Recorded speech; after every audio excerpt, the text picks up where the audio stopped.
Segundo Press. A evolução da notícia.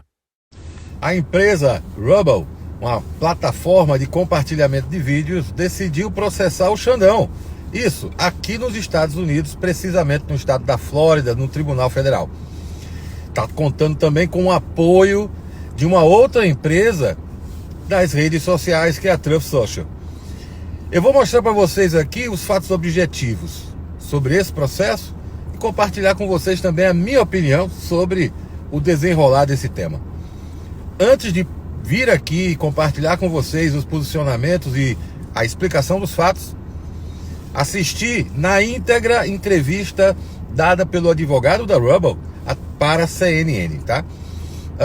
E também, obviamente, fui atrás de outras fontes de informação confiáveis e não, obviamente, o que está correndo na internet, nos perfis, né, da turma que gosta de fazer aquela onda toda em cima dos assuntos. Importante também destacar até como um break news, porque faz pouco mais de 30 minutos, hoje é dia 21 de fevereiro de 2025, são precisamente agora 5 horas e 12 minutos aqui nos Estados Unidos, ou seja, 7 horas e 12 minutos horário de Brasília, e foi determinada pela Justiça Brasileira a suspensão total dos serviços da Rumble no Brasil.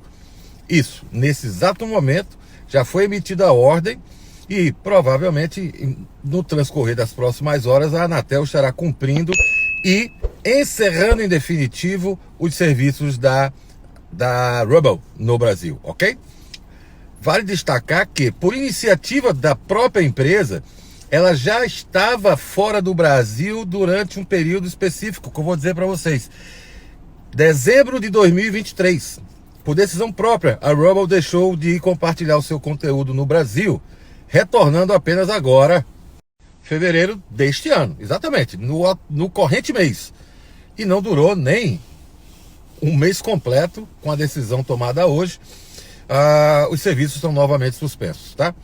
Acontece também, é importante destacar, que a decisão anterior, que foi da própria empresa, tinha por critério de decisão o fato de que ela não iria atender às exigências legais do Brasil de possuir uma representação no país, no Brasil, ok? Todas as empresas, independente de serem da área da mídia eletrônica ou não, para operar em território brasileiro, precisa ter uma representação legal lá. Representação legal que eu estou falando não é necessariamente a presença de um advogado, ok? É a existência de uma pessoa que responda por aquela empresa no território brasileiro. Isto porque todas as empresas têm suas responsabilidades, né, no âmbito civil, no âmbito criminal, trabalhista, previdenciário, né, trabalhista como um todo. Então, qualquer empresa para operar em território brasileiro precisa ter isso. A exemplo do que acontece aqui nos Estados Unidos. Uma empresa para operar nos Estados Unidos também precisa ter uma representação aqui, tá ok? Então não se trata de uma particularidade jurídica do Brasil, não é. Isso acontece em todo mundo, não há como ser diferente, né?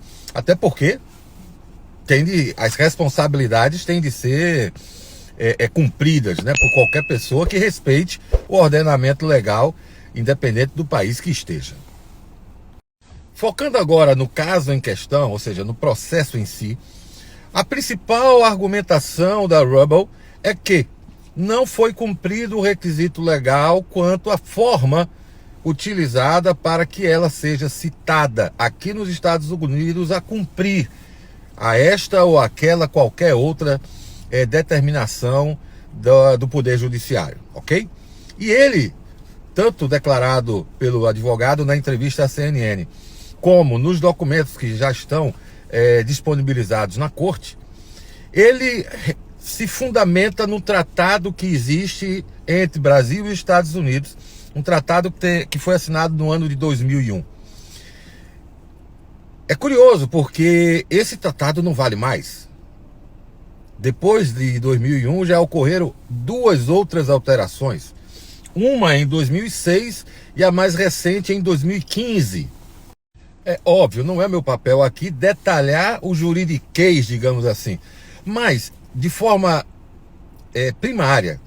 O que esse tratado vigente determina é que o trâmite das citações deverá ocorrer de maneira eletrônica.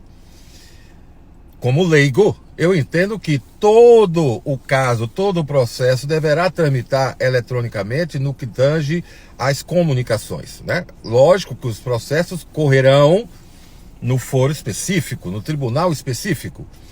Mas as citações, por exemplo, que é o que o advogado alega que não teria cumprido, vale destacar que neste acordo, nesse tratado que está em vigor, deixa claro, eu vou até ler para vocês, que sim, poderá ser utilizado o e-mail direto do citado.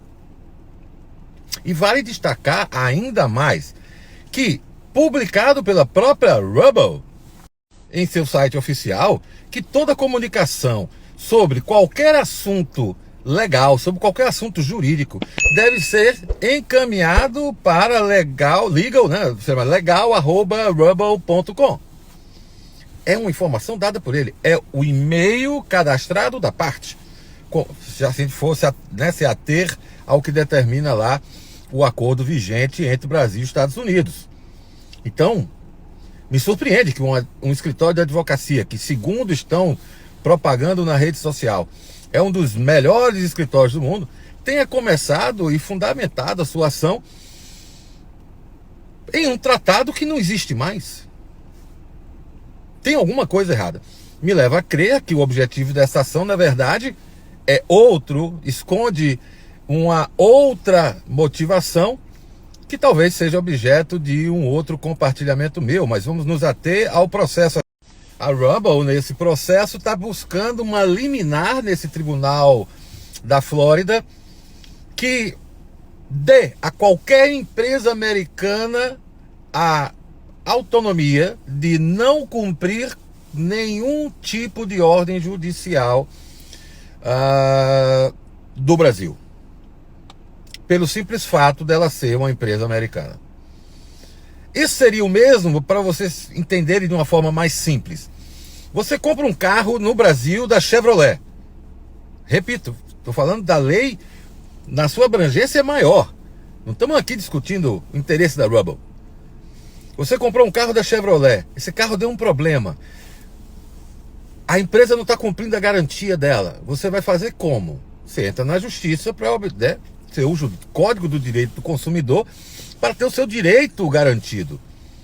Essa liminar passando, simplesmente, a Chevrolet poderia dizer, eu não estou sujeito a essa obrigação, porque, apesar de aqui no Brasil, né, aí no Brasil, ser General Motors do Brasil, sei lá, limitada, SA, blá, blá, o sócio dessa empresa majoritário é a empresa americana. E aí? É óbvio que isso é um exemplo extremado, né? Nunca chegaria a isso, mas é o que essa liminar poderia alcançar, o que causaria um problema de ordenamento que não faz sentido, tá? Não faz sentido algum. Então, o fato é que, por mais que o eventual juiz ou juíza desse caso seja simpatizante, seja o que for, eu não encontro na lógica, na razão, no bom senso mais primário, qualquer possibilidade de êxito da Rubble neste caso. Simples assim. E como esse processo, né, é contra o Xandão, então já foi inclusive determinado que a AGU, né, é quem irá cuidar do assunto, até porque, né, é da União, ou seja, o Xandão é parte da União, e com certeza vão contratar algum escritório americano, vão fornecer as informações necessárias, né? Tipo isso que eu falei aqui, porém com todo o embasamento jurídico, né? O juridiquês da coisa e tudo mais, para poder demonstrar que essa ação não tem, sabe, nenhum objetivo legítimo. Repito, tem alguma coisa escondida aí, tem um outro objetivo por trás.